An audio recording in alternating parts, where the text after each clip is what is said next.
Segenap undangan yang kami hormati, mensyukuri nikmat yang telah dilimpahkan oleh Allah Subhanahu wa Ta'ala, Tuhan yang Maha Kuasa. Selanjutnya, marilah sejenak kita menundukkan kepala seraya berdoa yang akan dipimpin oleh Saudara Muhammad Ahadi Eskom. Kami persilakan.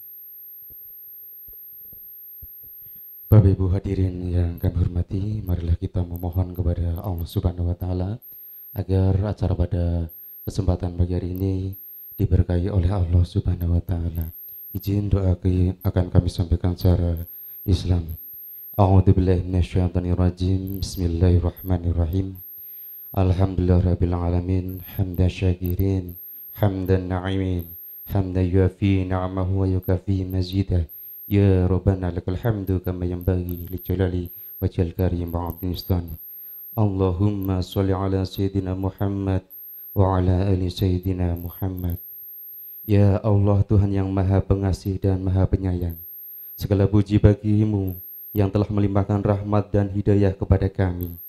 Pada hari yang penuh berkah ini, kami berkumpul dalam acara sarasehan dan diskusi pengenalan teknologi pertanian dengan niat untuk menimba ilmu, bertukar wawasan, serta mencari solusi terbaik demi kemajuan pertanian yang lebih baik dan berkelanjutan.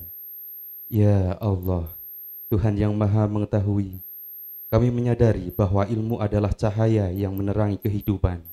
Oleh karena itu, kami mohon kepadamu, bukakanlah pintu ilmu bagi kami, berikanlah pemahaman yang luas, dan tanamkan dalam hati kami semangat untuk terus belajar dan mengembangkan wawasan.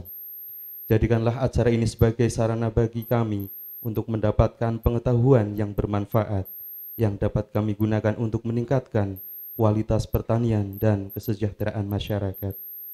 Ya Allah, Tuhan yang Maha Pemberi Petunjuk, kami menyadari bahwa kemajuan pertanian sangat bergantung pada ilmu dan teknologi yang terus berkembang. Oleh karena itu, kami mohon kepadamu, bimbinglah kami dalam memahami dan menerapkan teknologi pertanian yang inovatif, efisien, dan berkelanjutan. Jauhkanlah kami dari kesalahan dalam mengelola sumber daya yang telah Engkau anugerahkan, dan bimbinglah kami untuk selalu menjaga kelestarian alam demi generasi mendatang. Ya Allah, Tuhan yang Maha Kuasa, berkahilah acara sarasehan dan diskusi teknologi pertanian ini. Jadikanlah diskusi yang kami lakukan penuh dengan ilmu yang bermanfaat. Jauhkanlah kami dari perselisihan dan satukanlah hati kami dalam tujuan yang mulia. Berikanlah kesehatan, kekuatan, dan kelancaran bagi para pemateri, peserta, dan semua pihak yang telah berkontribusi dalam acara ini. Ya Allah yang Maha Pengampun, ampunilah dosa-dosa kami, dosa kedua orang tua kami, dosa para pemimpin serta para pendahulu kami. Kabulkanlah doa kami. Rabbana atina fid dunya hasanah wa fil akhirati hasanah wa qina adzabannar. Subhana rabbika rabbil izzati amma yasifun wa salamun alal mursalin walhamdulillahi rabbil alamin.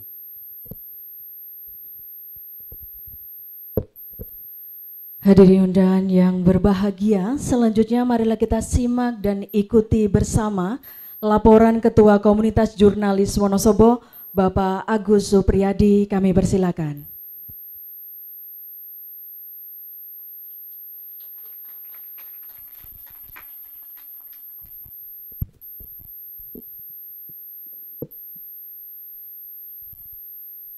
Assalamualaikum warahmatullahi wabarakatuh.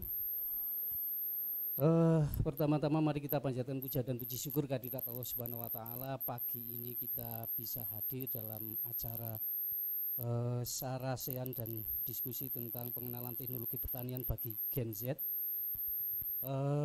Perlu saya sampaikan, Bapak dan Ibu sekalian serta adik-adik pelajar SMA, MA dan SMA, MA dan SMK di Wonosobo. Yang kita undang adalah SMA, MA dan SMK yang terdekat di wilayah ini. Kalau terjauh mungkin akan lebih banyak lagi. Bahwa kami komunitas jurnalis Wonosobo merayakan Hari Pers Nasional tahun 2025 dengan tema pers mengawal ketahanan pangan untuk kemandirian bangsa. tema itu kita breakdown-kan dalam beberapa kegiatan. Di antaranya adalah kita melakukan penanaman tanaman pangan bersama dengan selamatan Hari Pers Nasional pada tanggal 9 Februari yang lalu. Kemudian kita melakukan studi tour, kayaknya besok-besok nggak boleh, ini kebijakan baru studi tour. Kita melakukan studi tour ke Bandung melihat praktek pertanian terpadu di Kecamatan Ciwidey, Bandung. Ternyata di sana milik Koperasi Pondok Pesantren. Dan ini adalah puncak Hari Pers Nasional. Kegiatannya adalah sarasehan dan pengenalan, diskusi dan sarasehan pengenalan teknologi pertanian bagi generasi Z. Itu adalah runtutan acara kami. Terima kasih atas kehadirannya. Terima kasih Pak Eko Mardiana, terima kasih semua pihak. Kita punya kekhawatiran yang sama dengan pertanian. Tadi sudah diawali oleh Iqbal bertanya, ternyata memang generasi Z itu tidak tertarik dengan pertanian. Pertanian nggak ada cuannya, pertanian nggak ada masa depannya. Terus besok kalian mau makan apa? Kalian mau makan apa? Kita mau makan apa kalau ini nggak diurus? Kita sudah hadirkan narasumber, Pak Sekda, kemudian ada Kepala Dispaperkan dan Pak Eko Mardiana. Pak Eko Mardiana ini punya smart greenhouse. Pak Eko Mardiana ini mengawal tempat belajar pertanian. Pak Eko Pak Eko ini punya pengalaman yang luas bahwa aplikasi yang kalian buat, kemudian mesin yang selama ini kalian pelajari, itu semua sebenarnya bisa dikaitkan dengan sektor pertanian. Saya kira itu ada satu kisah, Pak. Ada sekelompok kera dan seorang petani. Sepanjang tahun kera itu selalu menyerang jagung petani. Sampai suatu saat petani meninggal dan kera itu bersukaria. Asik, petani sudah meninggal, kita bebas mengambil jagung. Tapi setelah 1 tahun kemudian, setelah kematian petani, kera-kera itu mengalami kelaparan karena ternyata kehidupan mereka sangat tergantung dari petani. Saya kira itu sambutan dari saya. Saya Eri, wassalamualaikum warahmatullahi wabarakatuh. Boleh berikan tepuk tangan yang luar biasa untuk Ketua KJW kita pada kesempatan hari ini. Baik hadirin undangan yang kami hormati, marilah selanjutnya kita simak dengan seksama sambutan dari yang terhormat Sekretaris Daerah Kabupaten Wonosobo, Bapak Dr. Andes One Andangwardoyo MSI, kami persilakan.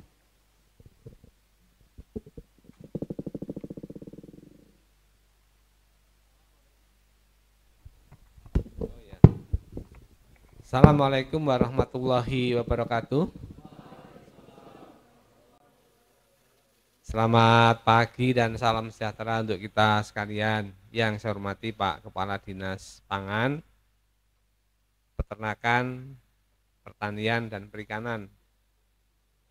Yang saya hormati Pak Eko Mardiono selaku owner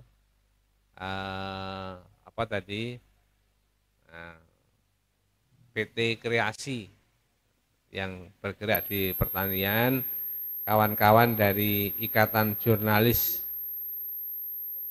Komunitas Jurnalis Wonosobo, IKJW ya, IKJW, Ikatan Komunitas Jurnalis Wonosobo, yang tadi sudah menyampaikan Mas Agus dan teman-teman, Kepala Dinas Kominfo dan jajarannya, anak-anakku yang saya cintai dan saya banggakan. Alhamdulillah alamin, mari kita hari ini mengawali dengan kegiatan ini dengan senantiasa mengucapkan puji dan syukur Allah Subhanahu wa taala atas karunia rahmat dan hidayahnya, sehingga kita bisa bersilaturahmi di tempat yang baik ini dalam rangka tadi menjaga ketahanan pangan untuk kemandirian bangsa.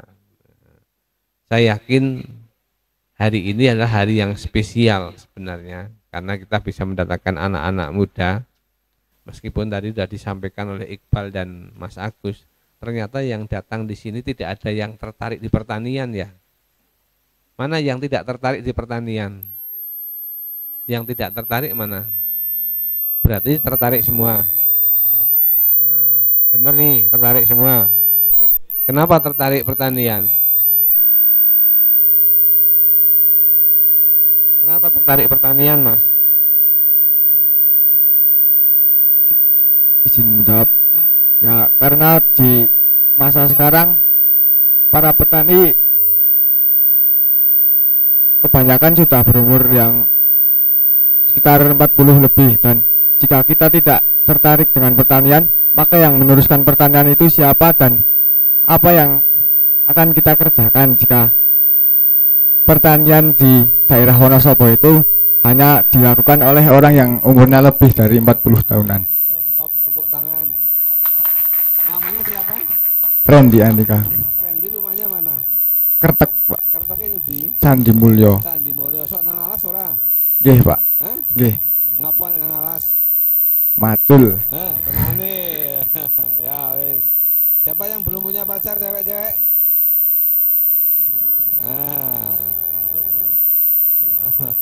Ini Randy ini calon petani. Tapi bukan petani yang mencangkul, ya kan? Kita akan membentuk petani yang modern. Makanya sejak dini kita sudah harus mengenal pertanian. Saya terima kasih. Hari ini semuanya tertarik di pertanian, tertarik tenanan bohora. Tapi saya yakin teman-teman menyadari, adik-adik teman menyadari bahwa tanpa pertanian kita tidak akan pernah bisa makan. Betul? Apa ada yang hobi makan plastik? Nggak ada kan? Apa ada yang hobi makannya kaca? Kan nggak ada, kecuali pas kesurupan kan? Nah, semuanya kan makan yang sumbernya dari pertanian. Nah, Wonosobo ini memiliki kawasan pertanian yang luar biasa. Siapa yang tidak kenal dengan Wonosobo? Tanahnya subur, ya kan? Hawanya sejuk, alamnya bagus. Nah, cuman problemnya adalah tadi, semakin banyak anak-anak muda yang tidak tertarik dengan pertanian. Karena tadi disampaikan, pertanian itu tidak menjanjikan. Nek nang tani iki ora iso sugih. Itu dulu. Nah, atau itu sekarang. Tapi besok ketika kita sudah membangun pondasi yang lebih bagus, yang lebih kuat, insya Allah petani-petani kita itu akan lebih sejahtera. Oleh karena itu, dengan melihat potensi yang begini, pemerintah Kabupaten Wonosobo sudah mencanangkan dalam visi jangka panjang, pembangunan jangka panjang 20 tahun ke depan, dari 25 sampai 2045, yaitu adalah sebagai kabupaten dengan pusat agribisnis dan pariwisata terkemuka di Jawa Tengah yang maju, sejahtera dan berkelanjutan. Nah, karena kita sudah mencanangkan itu, maka sudah selayaknya kita harus mulai mengarustamakan, mengkampanyekan, mengenalkan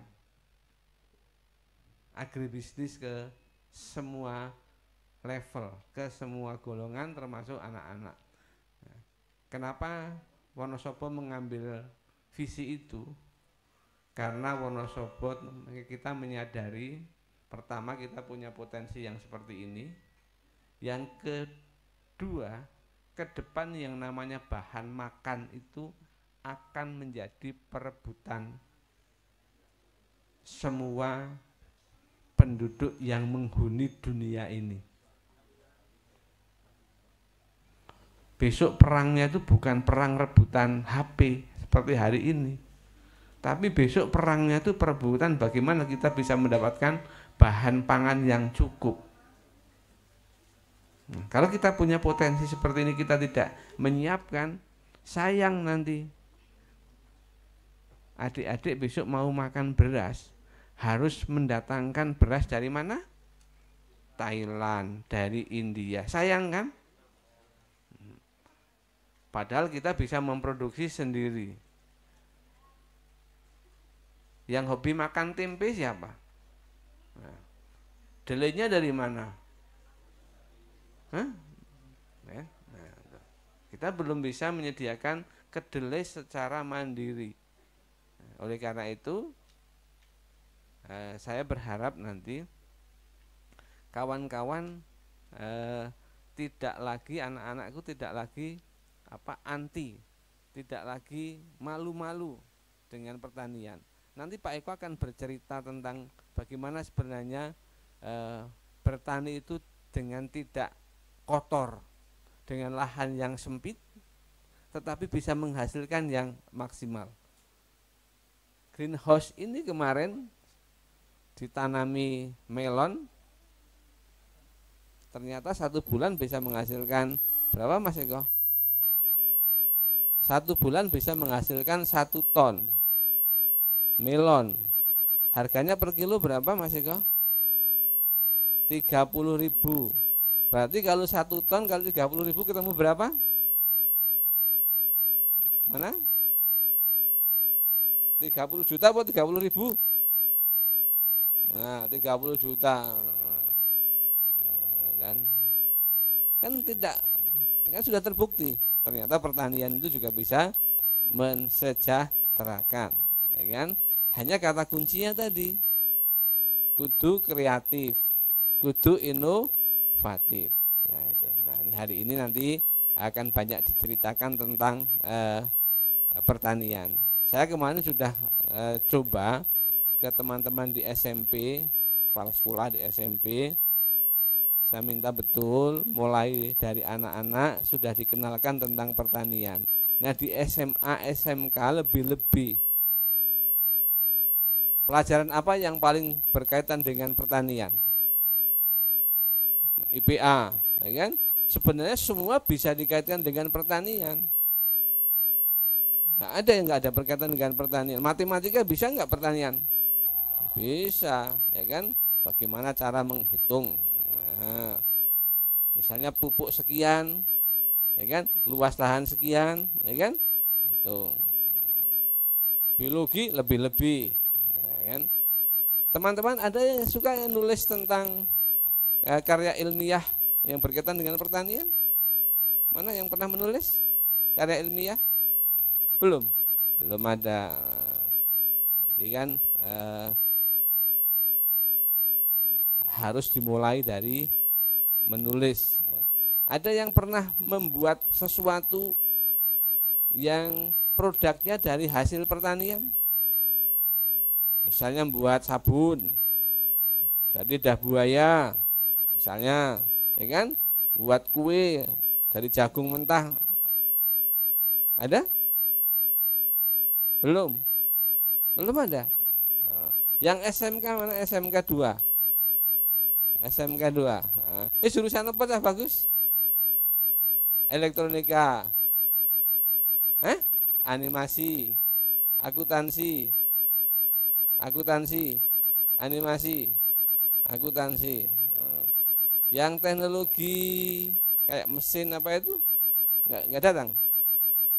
Belum datang, enggak diajak ya, oke. Saya berharap nanti di SMK 2 itu animasinya ora apa-apa, tapi yo animasi tentang hasil pertanian coba. Ya kan? Itu sebagai bentuk promosi juga kan? Ya, dianimasikan coba. Kemudian kalau yang lain saya sebenarnya kalau SMK yang lain mana? SMK ada enggak? SMK mana Mas? SMK 1. SMK 1 rano teknologi mesti. Apa? IT. Teknologi IT. Nah ini bagian dari Wonosobo itu SMK-nya jurusan paling banyak adalah IT, ya kan? Motor, ya kan? apa? Akuntansi. Padahal kita pingin dulu yang SMK 2 itu mengembangkan yang mesin-mesin itu kita akan butuh. Karena memang salah satu cara untuk membuat pertanian yang efisien tadi dengan adalah mekanisasi kan. Nah, silahkan nanti yang di SMK mulai berpikir tentang bagaimana membuat mekanisasinya itu. Yang SMA, coba yang SMA biar pertaniannya lebih maju, kan suka ada pelajaran-pelajaran yang terkait dengan penelitian, ada kan? Nah, coba kalau ada penelitian difokuskan untuk meneliti produk-produk pertanian yang ada di kita. Bisa enggak kawan-kawan mulai dari yang di SMA ini, misalnya hari ini Wonosobo yang paling banyak produk pertaniannya apa? Nah, kentang misalnya. Bisa enggak Anda nulis kentang? Tahu ya, kentang ditanam tidak hanya di Dieng, tapi di dataran rendah misalnya. Misalnya bisa. Yang kedua, misalnya tentang jagung. Wonosobo kan jagungnya banyak. Ya kan, potensi. Ya. Bisa enggak teman-teman menulis browsing-browsing, kan semua udah punya HP nih, ya kan? Browsing-browsing tentang jagung. Ada enggak jagung di Wonosobo, jagung yang umurnya lebih pendek, tahan hama, tapi produktivitasnya tinggi misalnya. Ya, kalau teman-teman bisa nulis seperti itu, ya kan? Nanti tulisan itu dibawa ke Pemda, dibawa ke dinas Paperkan, atau dibawa ke saya, tak kasih hadiah. Tapi nulis yang seperti itu ya, buat karya ilmiah. Saya titip pada Bapak Ibu guru, karena kita sudah mau mendeklarasikan sebagai pusat agribisnis dan pariwisata, maka tolong dibantu tugas-tugas yang ada di anak-anak mulai di sekolah-sekolah ini selalu dikaitkan dengan agribisnis dan pariwisata, sehingga harapan kami nanti akan lahir generasi-generasi muda di Wonosobo yang concern dengan agribisnis, dengan pariwisata, yang akhirnya nanti akan mendorong anak-anak ini menjadi entrepreneur baru, tapi dengan mengolah potensi yang ada di Wonosobo. Sayang kan kalau di Wonosobo hari ini banyak produk makanan tetapi bahannya didatangkan dari luar, karena kita tidak bisa membuat produk yang lebih efisien, ya kan? Nah, agar bisa seperti itu, maka sudah selayaknya anak-anak muda ini, adik-adik ini bisa menjadi mulai mengawali dengan tadi, kalau di sekolah ya menulis, meneliti, kemudian di labnya kan ada juga tuh, yang SMA punya lab tuh. Paling tidak bisa melihat dengan mikroskopnya apa-apa aja yang di situ. Coba rodok nakal-nakal sidik tapi produktif. Oke ya. Oke, anak-anakku sekalian, terima kasih hadirnya adik-adik sekalian di forum ini. Bapak Ibu guru, saya matur nuwun, teman-teman bisa mendukung kegiatan ini. Insya Allah nanti kalau ini sudah terkolaborasi secara baik di semua lini, maka saya optimis Wonosobo akan menjadi pusat agribisnis dan pariwisata yang terkemuka, yang akan banyak memberikan manfaat kepada kita semua. Dengan mengucap Bismillahirrahmanirrahim, sarasehan dan diskusi teknologi pangan di Akar Kreasi Nuswantoro, Desa Mirombo, saya nyatakan dibuka. Lebih kurang mohon maaf. Bila wal hidayah. Assalamualaikum warahmatullahi wabarakatuh. Sesuai dengan tema acara kita hari ini, yaitu sarasehan dan juga diskusi mengenai pengenalan teknologi pertanian.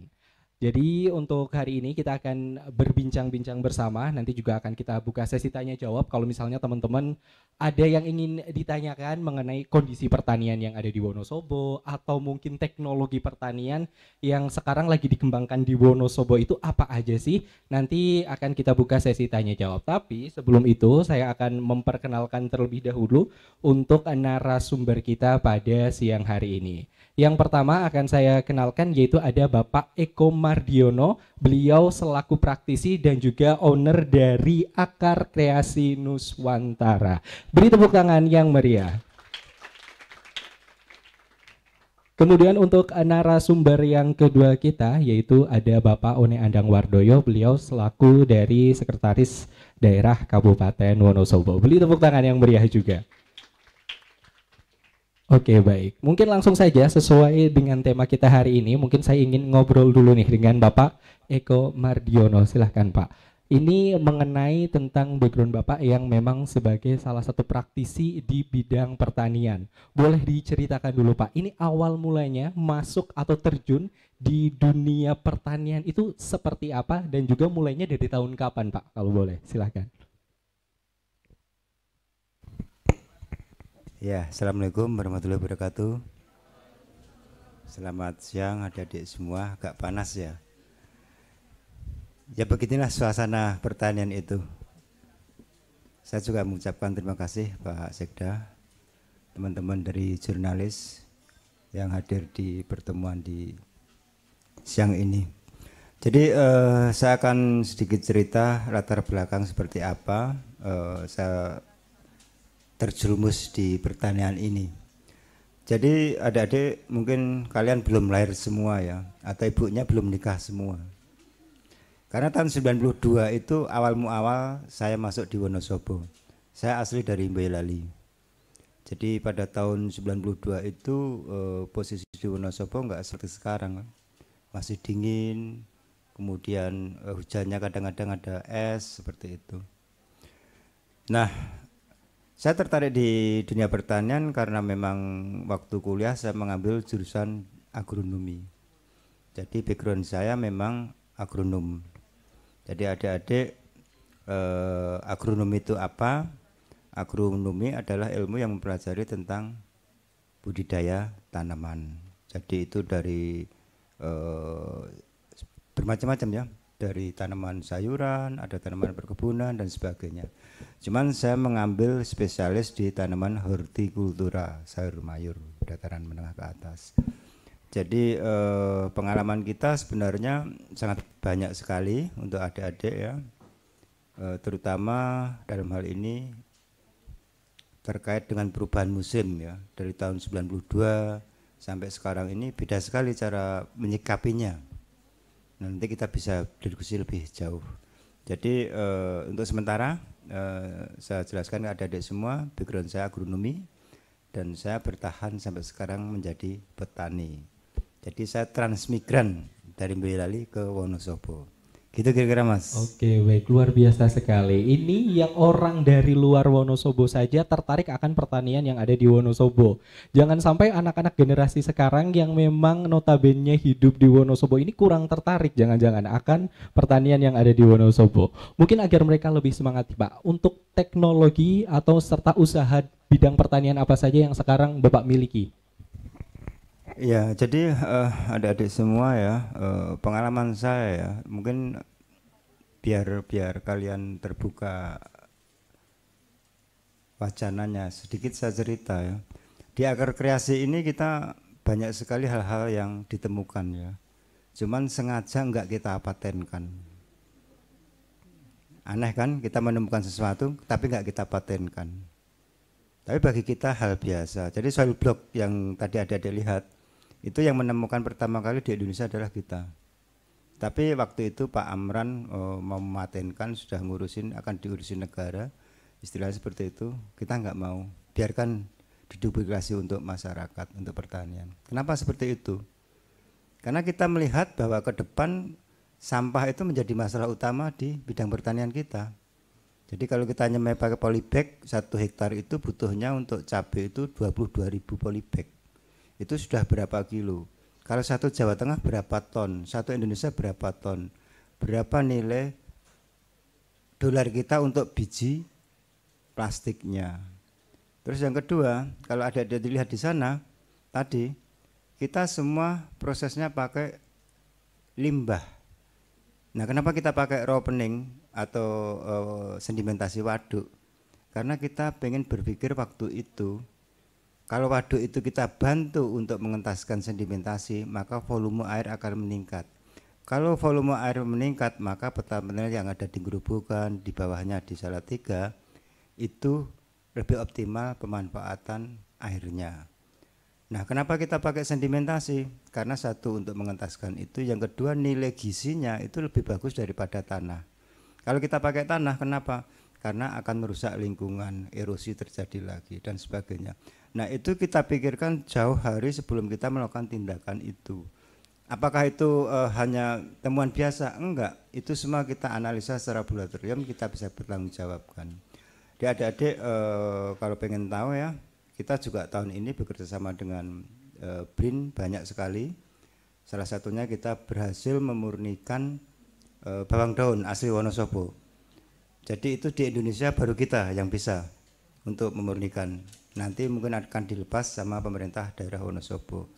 Mungkin 2 tahun ke depan kita menemukan lagi, masih dalam riset, bawang merah warna putih. Itu ada sedikit rasanya bawang putih.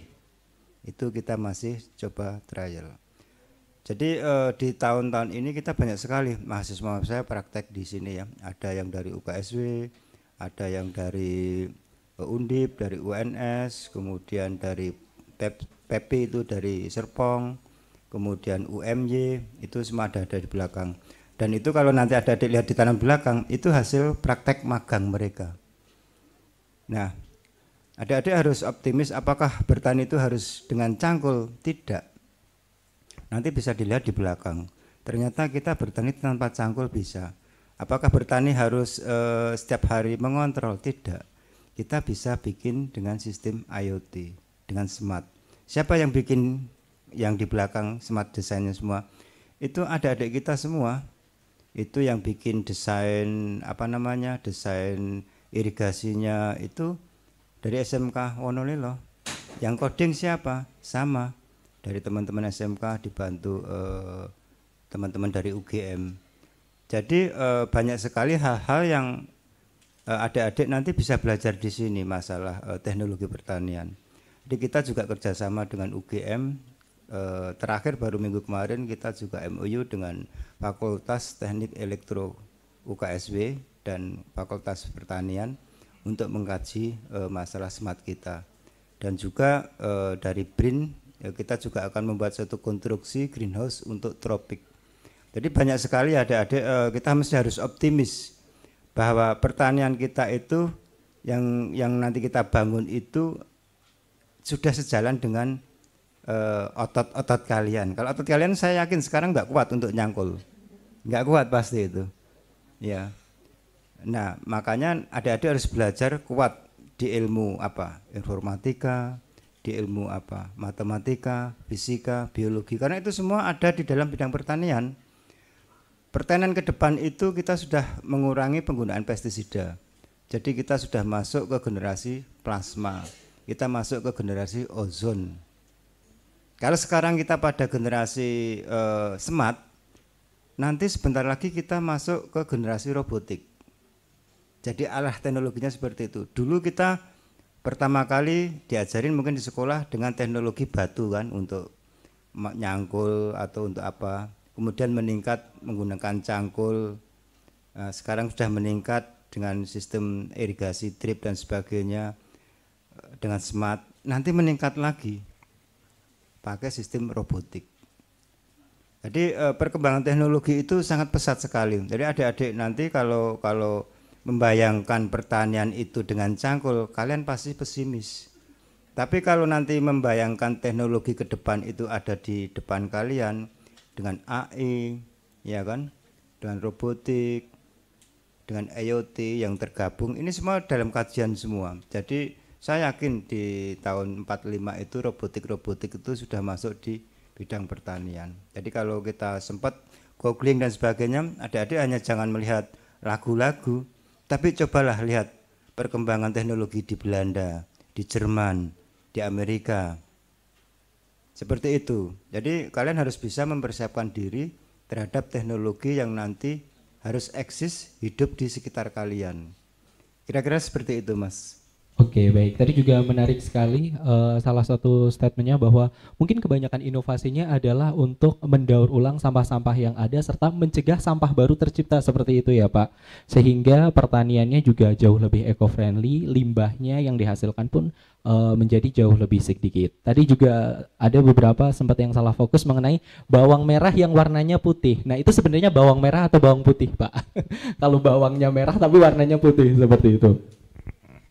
Ya, itu sebenarnya bawang merah. Bawang merah. Bawang merah cuman warna kulitnya putih. Oke. Jadi tadi belum sempat lihat, kita tangkarkan, kita murnikan di sana. Itu masih penelitian. Jadi ya adik-adik ya,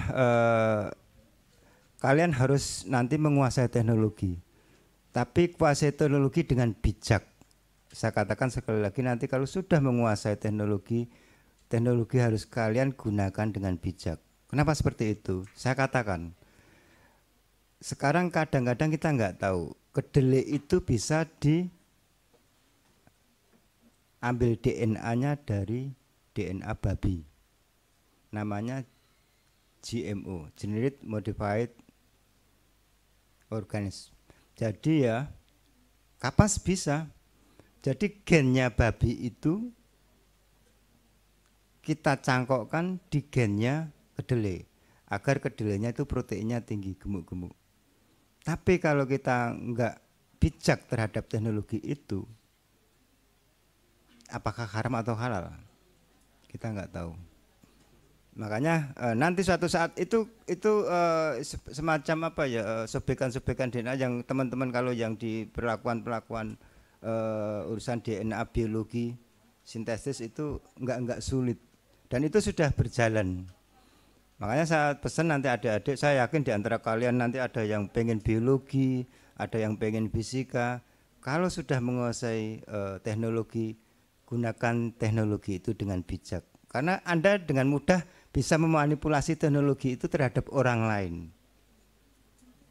Ini pesan saya. Karena itu nanti dekat sekali. Kalau nanti sudah belajar AI, belajar masalah transparan gen dan sebagainya, itu hanya sayatan-sayatan kecil yang nanti dibantu sama mesin-mesin modern nanti.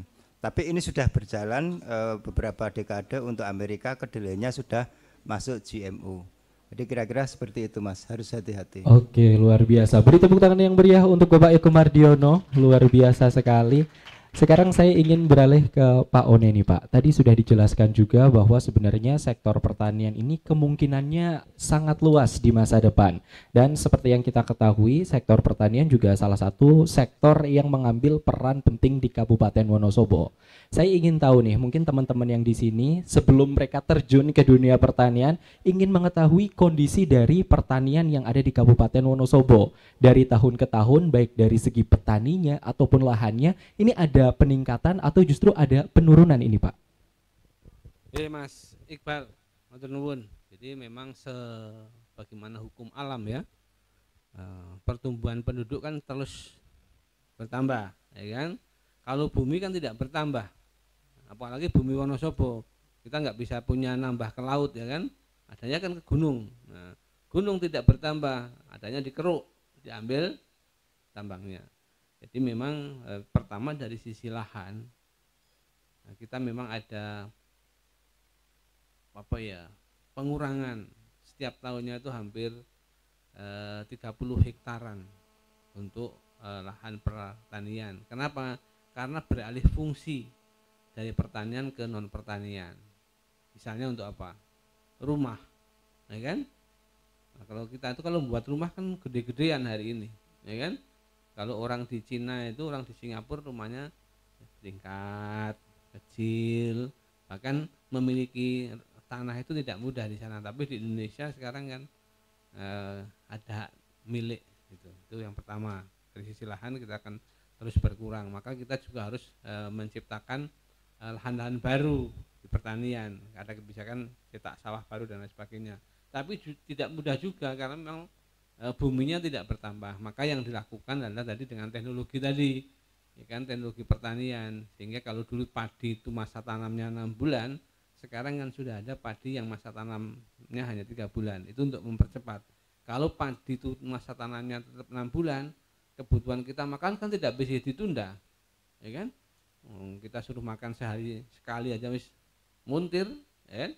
Paling enggak kan adik-adik masih butuh asupan ya 3 kali lah. Itu yang pertama.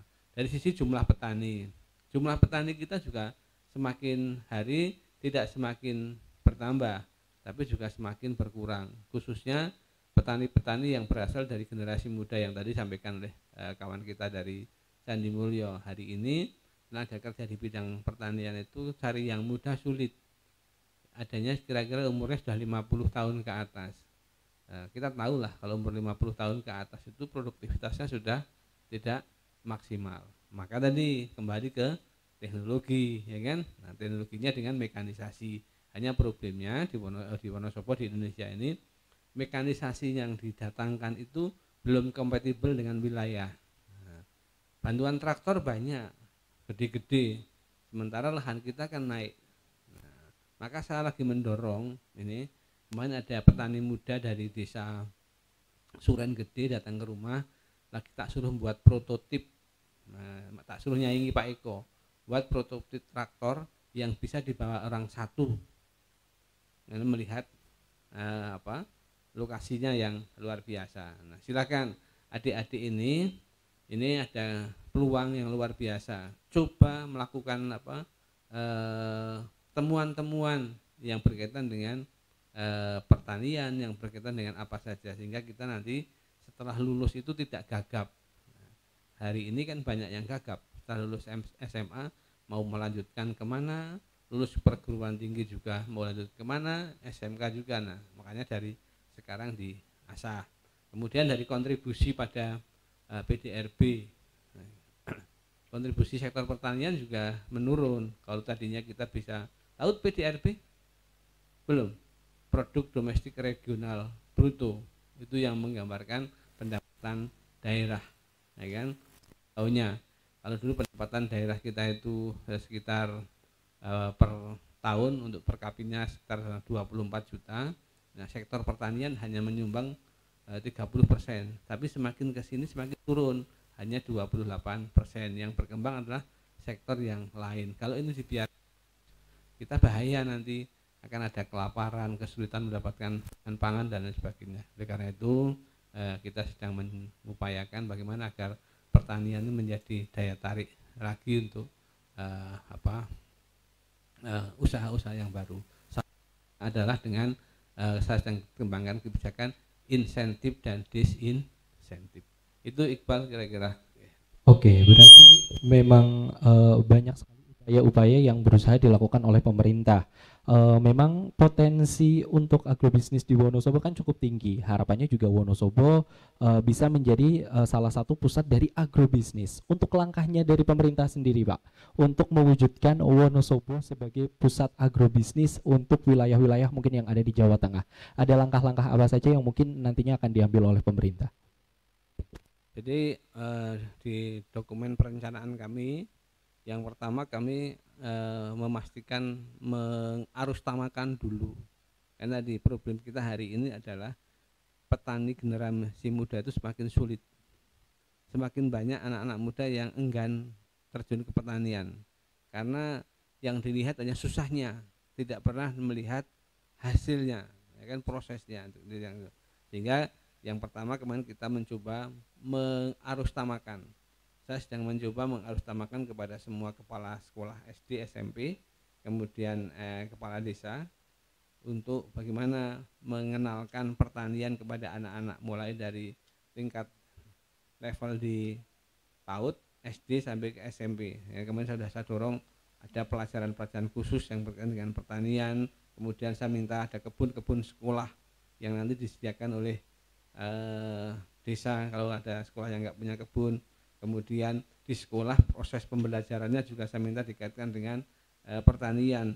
Tidak harus menanam, tapi juga bisa menciptakan tadi alat-alat, itu kan juga bagian dari agri bisnis yang akan mendukung. Kemudian setelah itu ada kebijakan-kebijakan yang langsung bersentuhan dengan petani, jadi misalnya pembangunan sarana prasarana yang mendukung, jalan usaha tani, irigasi, kemudian alat, mesin, kemudian benih, bibit, peningkatan kompetensi petani dan lain sebagainya. Ini yang tidak kalah penting juga membuka pasar untuk produk-produk pertanian. Jadi masih banyak hal yang harus kita lakukan secara dini. Itu Mas Iqbal.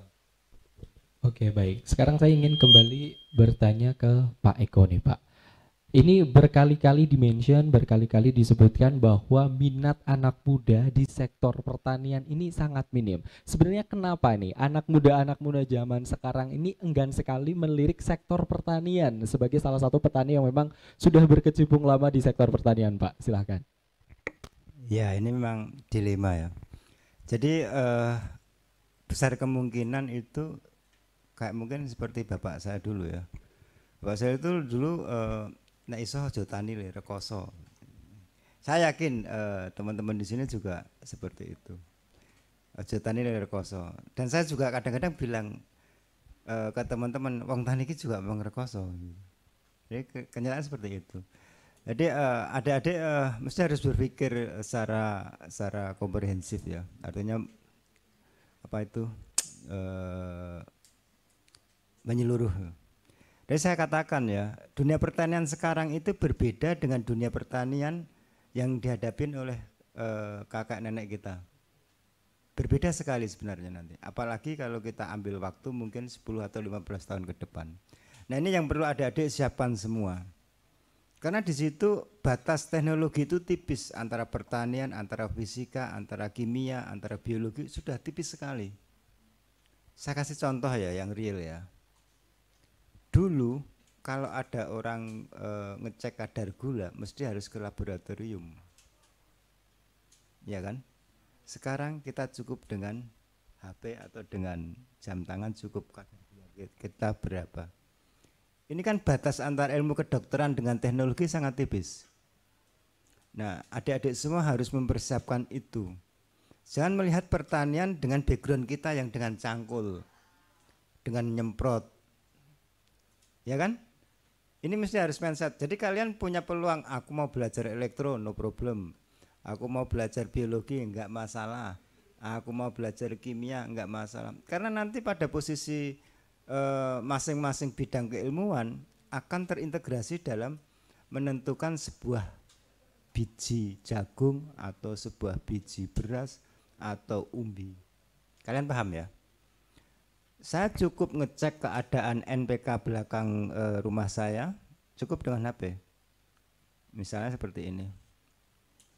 Tanaman di belakang kita, saya monitor dari sini cukup. Terus bagaimana di belakang itu melakukan tindakan? Saya masukkan program. Saya kasih contoh real, yang melakukan ini siapa? Bukan orang agronomi. Karena teman-teman di SMK kita yang ada di Wonolelo itu adalah mengambil jurusan arsitektur.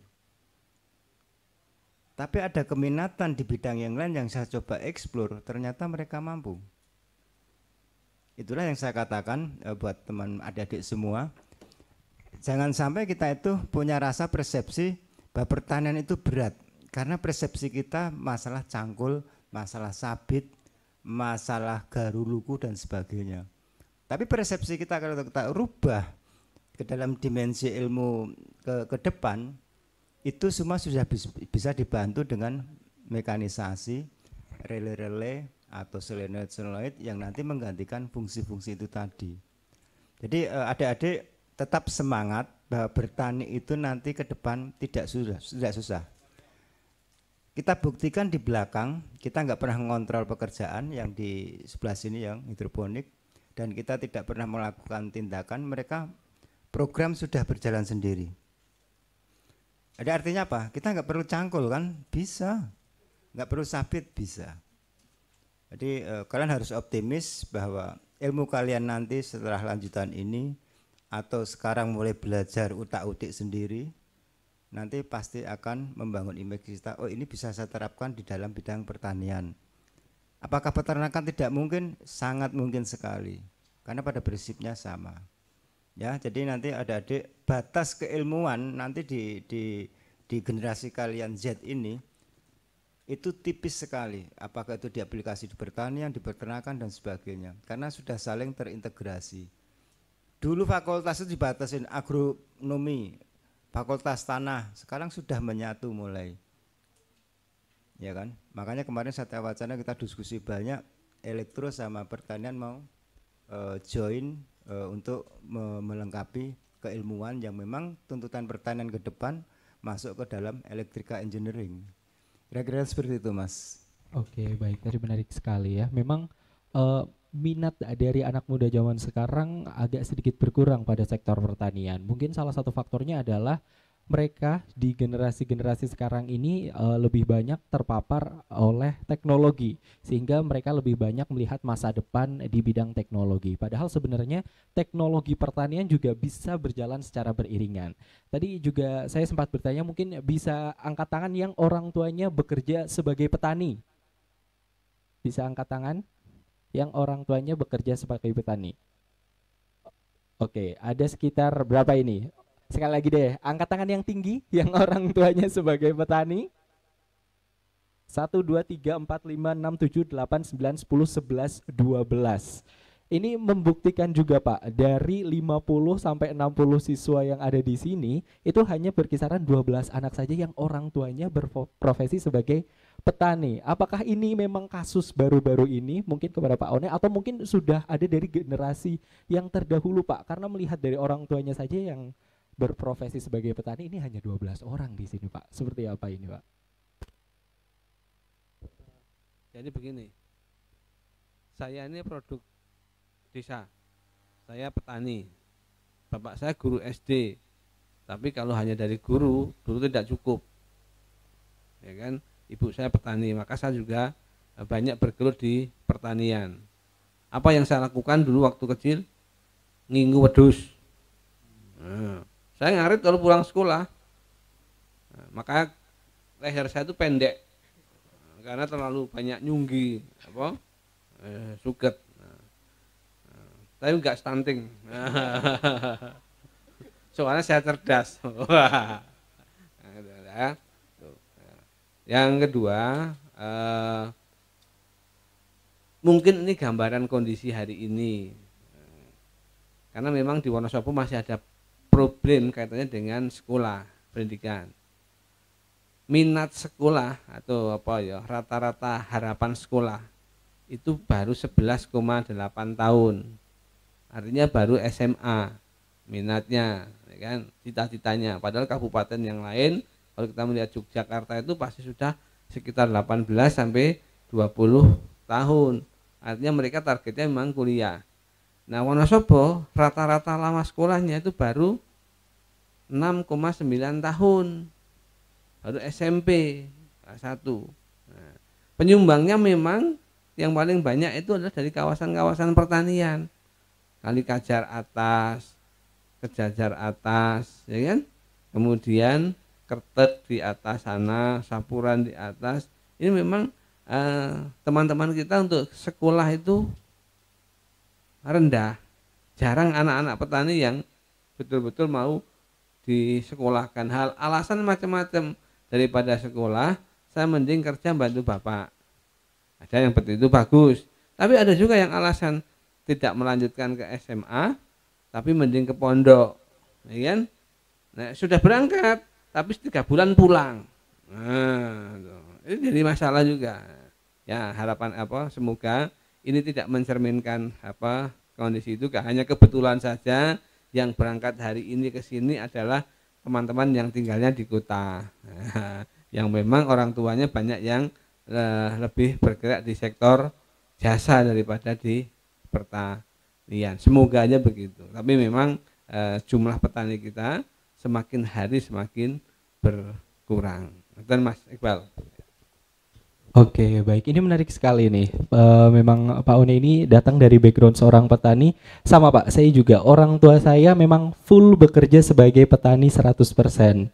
Beliau bekerja sebagai petani salak di rumah, di mana Sama seperti yang Pak One sudah jelaskan bahwa kebanyakan background petani adalah orang yang memiliki pendidikan rendah. Begitu pula dengan kedua orang tua saya, Pak. Tapi mungkin karena mereka menyadari bahwa pertanian ini tidak bisa dijalankan hanya sebatas dengan insting saja, Pak. Tentunya butuh pengetahuan. Jadi orang tua saya mencari informasi, berguru kepada orang-orang yang memang sudah berhasil di bidang pertanian sehingga bisa mengembangkan pertanian menjadi ke level selanjutnya. Nah ini nih kepada Pak Eko sendiri, apakah banyak juga nih Pak para petani-petani yang mungkin memiliki background pendidikan rendah akhirnya sadar bahwa nampaknya pendidikan ini penting untuk sektor pertanian, bukan hanya sebagai ajang ya udahlah tidak usah sekolah mending nerus ke tani wae. Seperti itu Pak. Bagaimana ini Pak tanggapannya Pak? Ya sebenarnya kalau bicara masalah pertanian itu pertanian memang ilmu yang sangat kompleks sekali. Jadi hal yang paling dekat dengan teknologi sebenarnya pertanian. Apapun ilmu pasti di pertanian diperlukan, baik yang menyangkut masalah mikroorganisme, virus dan sebagainya. Jadi karena memang pada tingkatan di sistem ekosistem kita ya, tumbuhan itu kan di awal ya yang kita makan itu sebenarnya. Nah pada posisi itu tanaman itu kan sebenarnya nggak bisa bicara sama kita. Jadi kalau dia sakit ya tetap diem aja. Kamu kasih air nggak kasih air ya diem aja seperti itu. Hewan masih berbeda pada tingkatan yang bisa bicara. Manusia apalagi pada posisi sosial. Nah pada posisi barang yang diam yang harus kita rawat untuk menghasilkan suatu produk, ini perlu pendekatan banyak ilmu.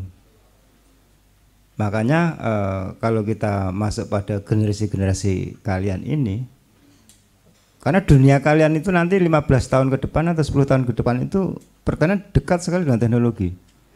Karena daya dukung alam sudah mulai turun. Global panas itu ya, iklim global mulai warming itu sudah mulai nampak menghantui kita. Air sudah mulai bermasalah, ya kan? Kadang hilang, kadang banjir besar. Ini semua sudah memaksa teknologi untuk masuk kita. Nah ini nggak dihadapin sama kakak nenek moyang kita. Kakak nenek moyang kita mungkin di Wonosobo tahun 90-an dekade ke belakang, nggak ada insinyur, nggak ada profesor, tanam kentang hasilnya 30 ton per hektar. Saya pernah wawancara pada sesepuh-sepuh Dieng tahun segituan itu, Mas kalau tani zaman dulu tuh gampang Mas, ora kok saiki wangel.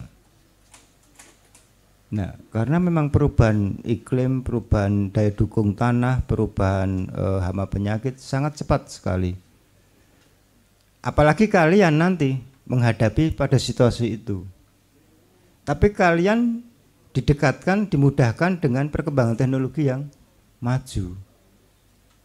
Cara bertaninya tentu berbeda antara nenek kita, kakek kita dengan kalian ya. Saya pada masa transisi, saya sebenarnya sudah tua, mungkin lebih tua dari Pak Sekda kan, pada posisi umur 60 tahun saya sebenarnya. Tapi dalam hal teknologi saya nggak kalah dengan kalian kan, karena saya selalu update. Nah saya coba menyiapkan hal-hal yang sedemikian ini sebenarnya sebagai sparring partner. Karena kita jarang sekali orang berbicara masalah teknologi untuk milenial atau untuk Gen Z. Kan kira-kira seperti itu. Nah, saya punya background sedikit karena waktu saya kuliah, saya kadang-kadang ikut kuliah elektro, kadang ikut kuliah filsafat, kadang saya ngambil pertanian fokusnya. Jadi saya punya sedikit multidimensi ilmu.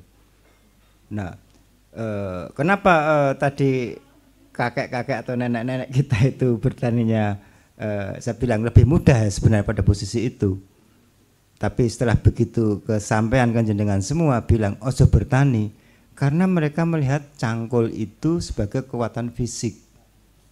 Itu nanti yang tidak Anda ketemuin setelah Anda mulai bertani di 15 atau 10 tahun mendatang di kalian. Karena ini pada dunia ini sudah berbeda. Nah kalian harus siap terhadap perubahan teknologi itu. Kalau kalian nggak siap terhadap perubahan teknologi itu, ya kalian akan ditinggal teknologi pada posisi orang yang tidak siap menerima teknologi. Kira-kira seperti itu Mas.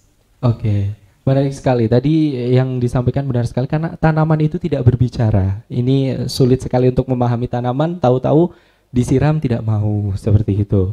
Kalau hewan dia mungkin masih bisa merintih. Nah, kalau manusia kan memang berbicara. Mungkin yang cowok-cowok juga paham wanita tidak berbicara ya, tahu-tahu diam-diam perengat-perengut, betul. Diam-diam perengat-perengut nggak tahu harus apa ya. Nah, ini mungkin salah satu cara untuk kita lebih memahami tanaman dengan adanya ilmu pengetahuan yang kita dapatkan dari dunia pendidikan. Bagaimana cara kita untuk memahami tanaman, bagaimana cara kita untuk lebih bisa merawat tanaman, tentunya kan dibutuhkan pengetahuan dan juga teknologi ini untuk bisa mengembangkan tanaman agar bisa sesuai seperti apa yang kita inginkan. Nah, kalau kita berbicara mengenai teknologi yang ada, adakah nggak sih Pak kayak teknologi-teknologi yang sekarang sedang berkembang di luar negeri yang tentunya mungkin bisa cocok apabila diaplikasikan di Indonesia, Pak? Banyak sekali. Sebenarnya kan teknologi yang di luar negeri hari ini ada di Indonesia hari ini, Mas. Cuman bagaimana kita mengimplementasikan gitu. Karena kecepatan transformasi teknologi itu sangat cepat sekali. Pada tataran teknologi praktis yang ada di Belanda hari ini sebenarnya di Indonesia sudah ada. Karena sistem itu memungkinkan bisa kita, apalagi kalau kita ikut dalam komunitas mereka ya.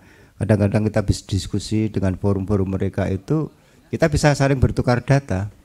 Jadi seperti ini ya, misalnya kita pada teknologi iklim ya, kita dengan mudah sharing. Kita ini di Mirombo nih, misalnya ini ada data-data sharing nih, bisa kita download. Saya bisa berbagi sharing dengan teman saya yang ada di India, saya bisa sharing teman saya yang ada di Belanda. Saat ini saya tinggal klik aja udah kirim ke sana, atau kebalian, sana kirim ke sini. Bagaimana keadaan kamu iklim di sana? Dengan sangat mudah sekali. Nah, permasalahannya kan kita itu masih ada jenjang jarak antara teknologi yang ada di sana dengan ada di sini. Yang kedua, kita lemah sekali dalam ruang eksplor untuk adik-adik terutama atau teman-teman di Wonosobo yang punya kemampuan lebih, itu enggak ada semacam wadah. Nah, ini yang mungkin Pak Sekda perlu dibikinkan wadah atau forumnya anak-anak muda yang punya kemampuan teknologi di atas rata-rata, untuk kita untuk kita bantu mereka untuk bisa mengeksplor diri mereka sehingga pertanian kita itu lebih friendly terhadap teknologi. Kira-kira seperti itu, Mas. Oke, baik. Ini mungkin saya ingin bertanya kepada Pak Sekda sekarang nih, Pak. Di mana tadi sempat ditanyakan bahwa pertanian zaman dahulu berbeda dengan pertanian zaman sekarang, di mana perbandingan antara nenek moyang dengan kita jauh berbeda. Mungkin salah satu hal yang menjadikan Wonosobo ramah bagi petani, ketersediaan air yang memang melimpah di Wonosobo. Tapi sekarang melihat beberapa kasus belakangan ini, ada beberapa daerah yang sudah mengalami kekeringan di saat musim kemarau untuk wilayah beberapa di Wonosobo. Apakah ini menjadi salah satu faktor para petani mulai beralih menuju sektor lain, Pak, gara-gara memang perubahan cuaca dan iklim yang ada di Wonosobo ini? Perubahan iklim itu juga betul salah satu faktor yang mendorong orang beralih profesi dari petani ke tidak petani. Yang kedua, bukan hanya itu sebenarnya, karena memang kalau dihitung hari ini nilai tukar petani kita itu masih rendah. NTP-nya itu baru sekitar 118, sekian persen lah. Artinya keuntungan petani itu hanya sekitar 18%. NTP tahu kan? NTP itu nanti coba dibuka di Google. Apa itu NTP? Nilai tukar petani. Nilai tukar petani itu apa? Nanti kamu kalau pulang akan tahu. Nah, jadi kalau sudah tahu itu nanti Anda akan bisa menghitung sebenarnya seperti apa. Itu yang kemudian ya kenapa kita juga semakin sulit, karena memang biaya produksi di sektor pertanian itu hari ini banyak yang lebih mahal. Tenaga kerja di Wonosobo ini paling mahal, meskipun di sini lebih murah dibandingkan dengan di tempat saya di Temanggung, tapi mahal. Belum lagi yang namanya sarana produksi yang lain, pestisida, pupuk dan lain sebagainya. Maka saya mengajak anak-anak muda SMA 1 misalnya, yang dari SMA 1 kan Anda punya laboratorium nih, coba kalau praktek gawe pestisida dari bahan-bahan alami, kan bisa kan? menghasilkan apa. Nah, nanti sebagaimana saran Mas Eko, kita akan berikan ruang sebenarnya ada di Mendol itu ruang kreatif untuk anak-anak kreatif, orang-orang kreatif. Silahkan dimanfaatkan ruang kreatif itu. Anda punya kreasi apa, nanti diteruskan.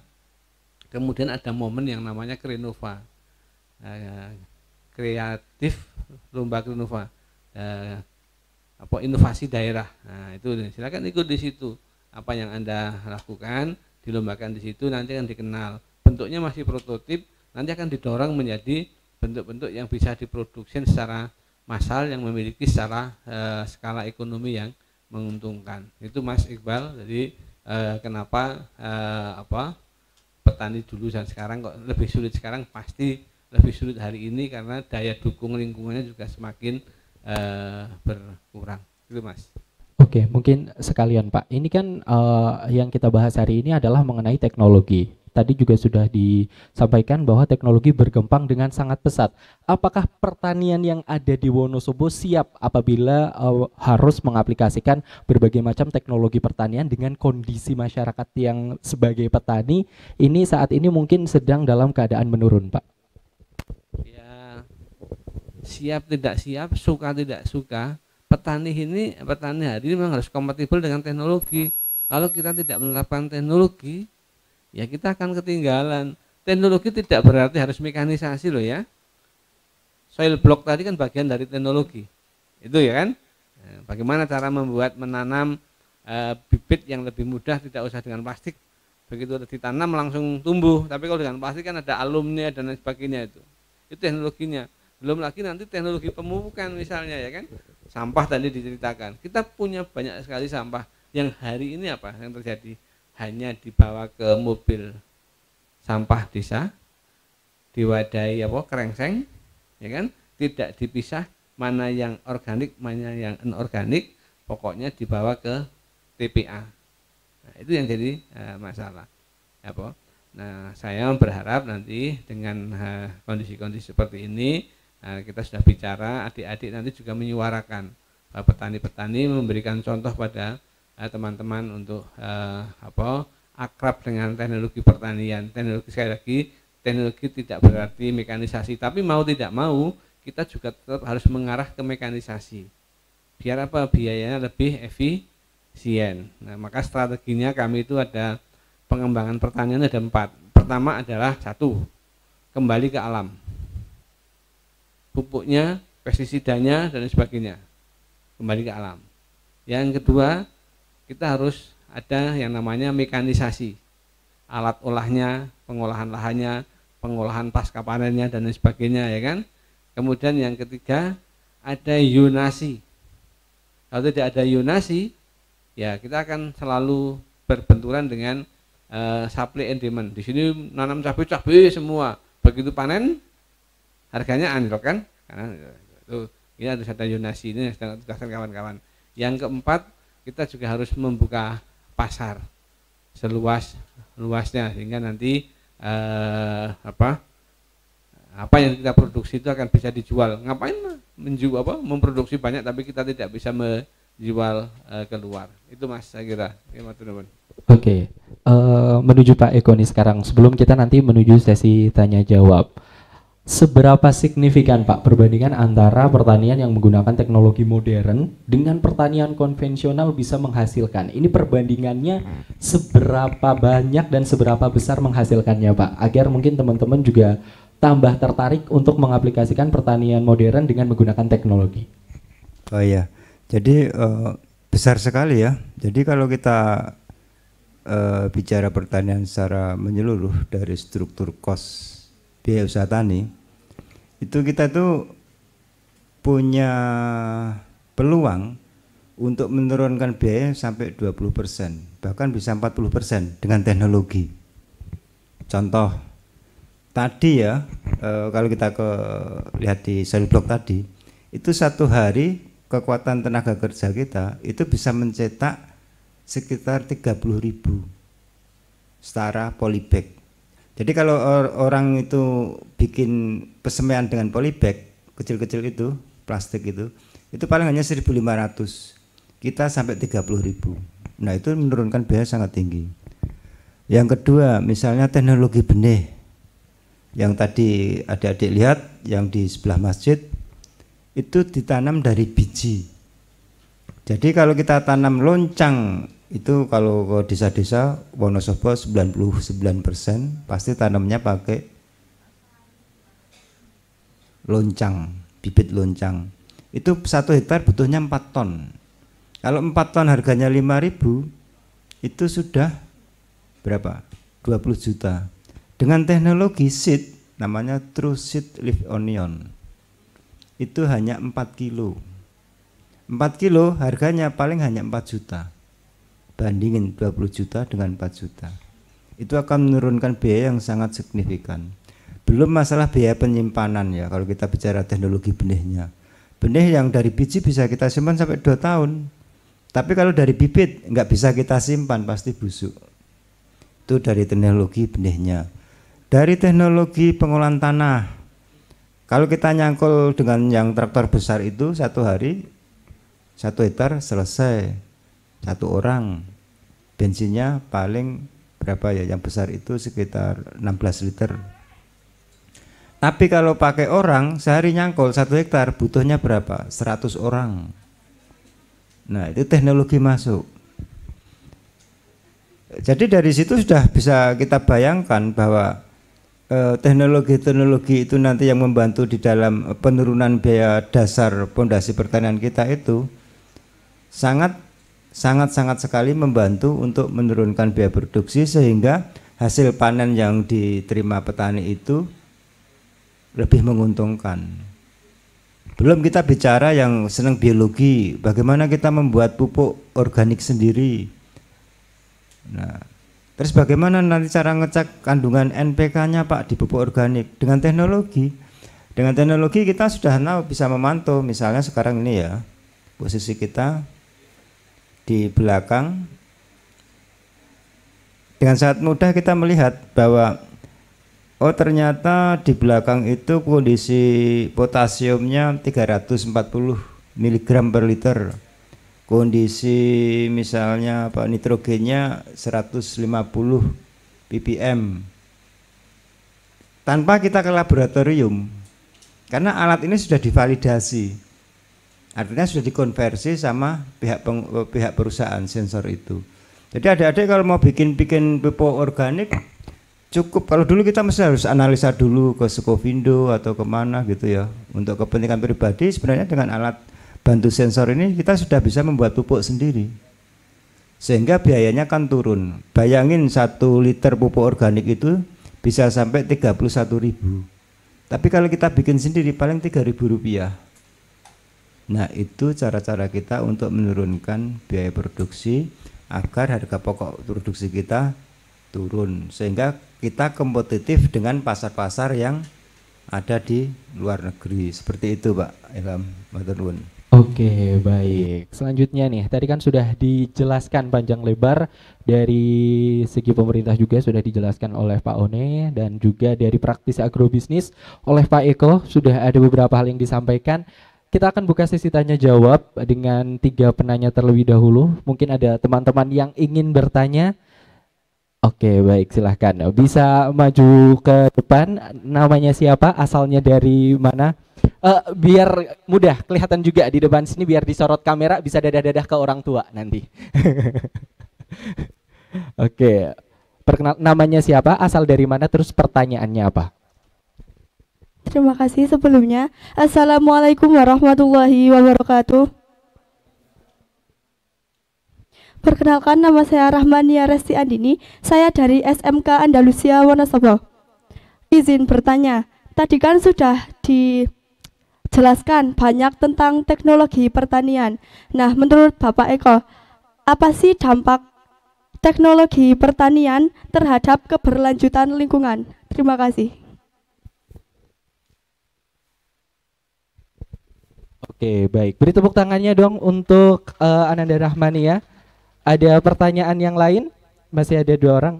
Oke, yang ini dulu. Silahkan, Mas. Ya, assalamualaikum warahmatullahi wabarakatuh. Perkenalkan, nama saya Ahmad Azka Aryawan dari SMK Informatika. Izin bertanya ke Pak Sekda. seperti yang kita tahu bahwa generasi sekarang memang tidak terlalu tertarik untuk masuk ke dunia pertanian. Namun sebenarnya beberapa juga cukup tertarik. Hanya saja mereka pesimis untuk masuk karena dilihat dari modalnya yang terkadang cukup besar, baik memakai teknologi, bahan kimia maupun bahan alami. Jadi bagaimana peran pemerintah, apa yang dilakukan oleh pemerintah untuk meyakinkan, untuk mengcover kepada kami sehingga kami optimis untuk masuk ke dunia pertanian. Terima kasih. Oke, beri tepuk tangan lagi dong. Oke, masih ada satu penanya yang tersisa, silahkan. Oke, bisa sedikit maju ke depan. Kenapa nggak mau lihat saya? Assalamualaikum warahmatullahi wabarakatuh. Perkenalkan, nama saya Dwi Azifah. Saya dari SMK Negeri 1 Wonosobo. Izin bertanya kepada Pak Eko, saat merintis karirnya ini apakah pernah mengalami kegagalan, dan faktor kegagalannya itu sebagian besar dari apa, dan bagaimana cara Pak Eko mengatasi masalah tersebut? Terima kasih. Oke, beri tepuk tangannya dong. Luar biasa, 3 penanya kita anak muda yang nampaknya sudah mulai penasaran akan dunia pertanian ya. Baik, untuk pertanyaan yang pertama ini dari Rahmania, tadi dari SMK Andalusia yang bertanya kepada Pak Eko nih Pak.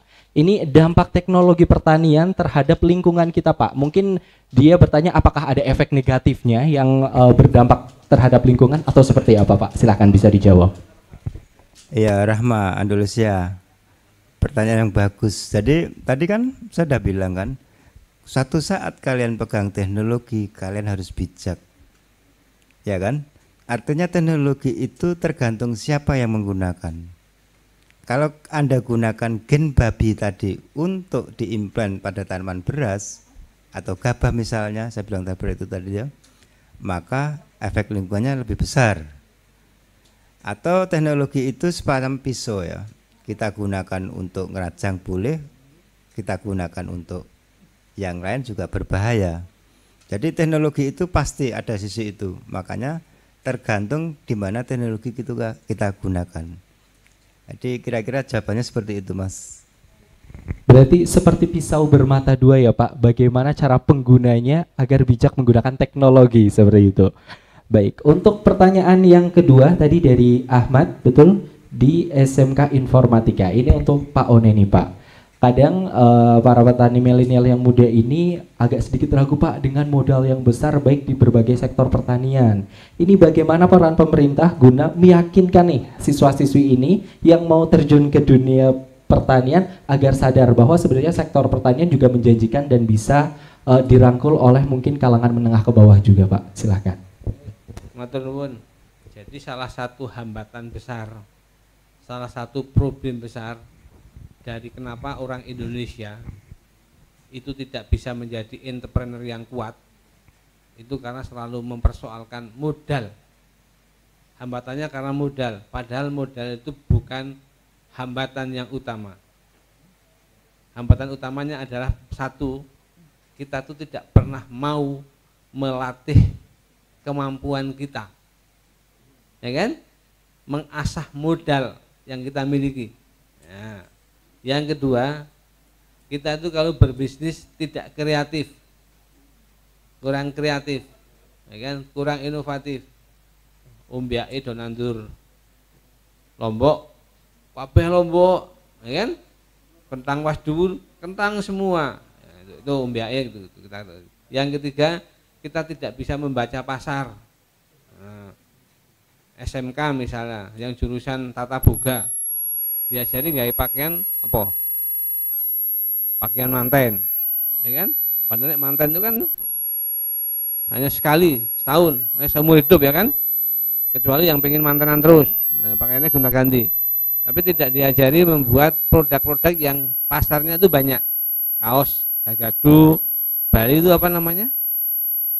Joger, nah, kayak gitu. Nah, gitu ya.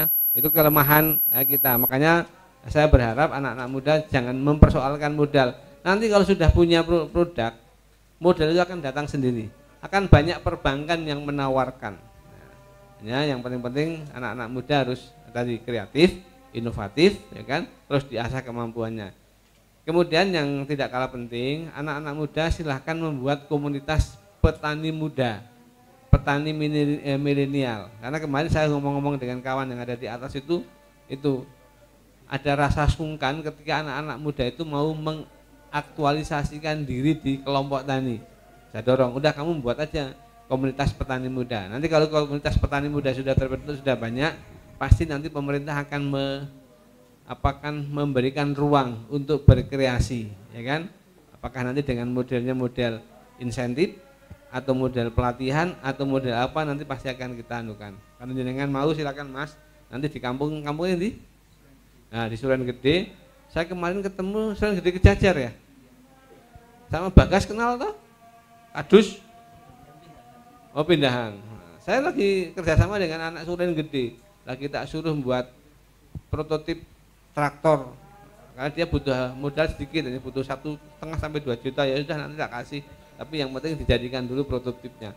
Nanti tak suruh kerjasama dengan SMK 2 kayaknya untuk membuat di sana, daripada di sana SMK 2 alatnya tidak terpakai, ya kan? Nanti banyak anak-anak SMK 2 yang nanti bisa terjun di situ. Nanti dicari ya Pak Kadus Bagas, nanti masuk di situ, besok akan ketemu dengan saya lagi. Begitu ya Mas? Nggih, matur nuwun. Pak One tadi sudah menjelaskan bahwa sebenarnya problem dari warga masyarakat Wonosobo yang utama bukan modal tapi kreativitas. Kadang kita kurang menyadari ya Pak bahwa modal itu bukan hanya uang saja. Jaringan yang kita miliki adalah modal, pengetahuan yang kita miliki adalah modal. Sebenarnya modal utama adalah apa yang kita miliki dulu ya Pak. Bagaimana cara kita mengolah apa yang kita miliki, baru kita berusaha untuk mengembangkannya, seperti itu. Kemudian untuk pertanyaan terakhir tadi dari Dwi Azifa. Betul, dari SMK 1 Wonosobo. Beliau bertanya kepada Pak Eko nih Pak, ini saat merintis usaha di bidang pertanian, kira-kira pernah gagal tidak Pak? Kira-kira kegagalannya dari segi apa? Lalu bagaimana cara agar mengatasi kegagalan tersebut Pak? Silahkan. Iya, jadi gagal itu sering banget.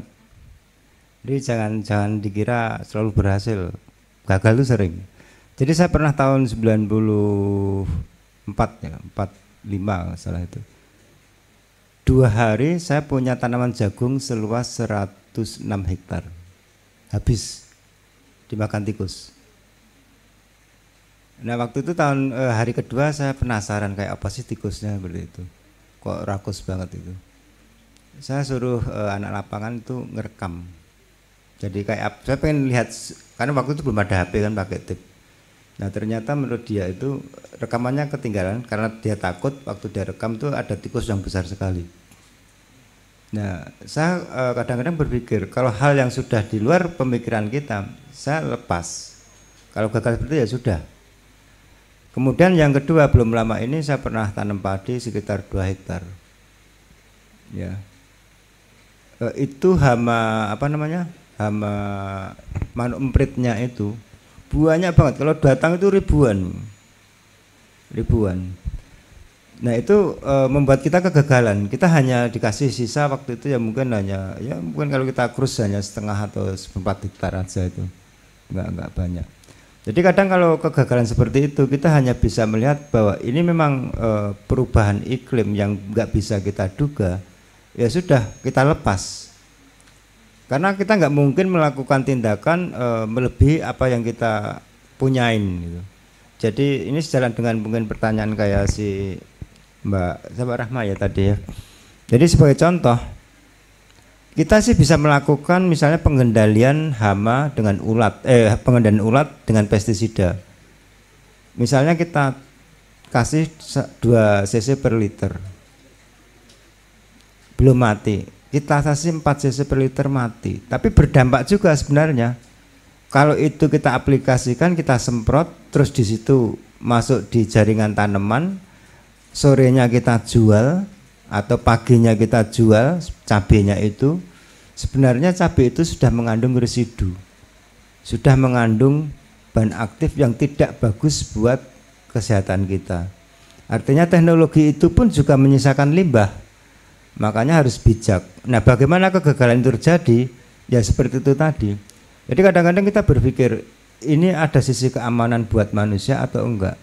Kalau saya karena kita udah ini ya, udah komitmen kita sendiri ya.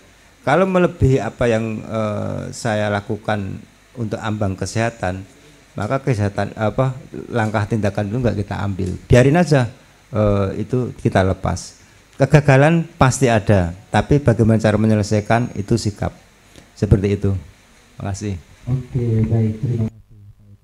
Terakhir nih, kepada kedua narasumber kita sebagai closing statement atau statement penutupnya, harapannya untuk pertanian Wonosobo ke depannya akan seperti apa? Mungkin dari Pak One terlebih dahulu, Pak. Silahkan.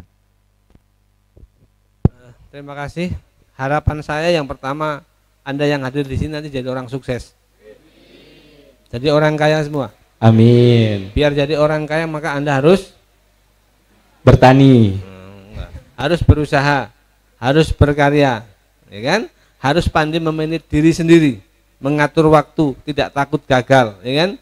Yang hari ini dilakukan adalah sesuai dengan tugas Anda, maka Anda harus banyak membaca. Bukan membaca WA, bukan membaca Facebook, bukan membaca IG, tapi harus membaca pengetahuan-pengetahuan apapun, khususnya yang terkait dengan passion saudara, ya. Satu itu betul.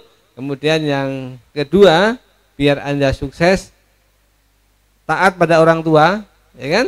Jangan melawan orang tua, tunduk pada guru, hormati guru. Kemudian yang tidak kalah penting, baik dengan sesama. Insya Allah nanti kalau Anda sukses, pertanian di Wonosobo juga akan sukses. Amin. Matur nuwun. Baik, selanjutnya Pak Eko, silakan Pak, harapannya untuk pertanian Wonosobo ke depannya. Ya, jadi 10 atau 15 mendatang itu adalah Wonosobo milik kalian semua. Jadi kalian harus mulai hari ini harus mempersiapkan diri. Karena saya mungkin sudah nggak bisa mendampingi kalian semua. Jadi mulai hari ini kalian harus bisa mempersiapkan diri untuk masa depan kalian sendiri, untuk Wonosobo lebih baik. Terima kasih. Oke, baik. Beri tepuk tangan yang meriah untuk kedua narasumber kita.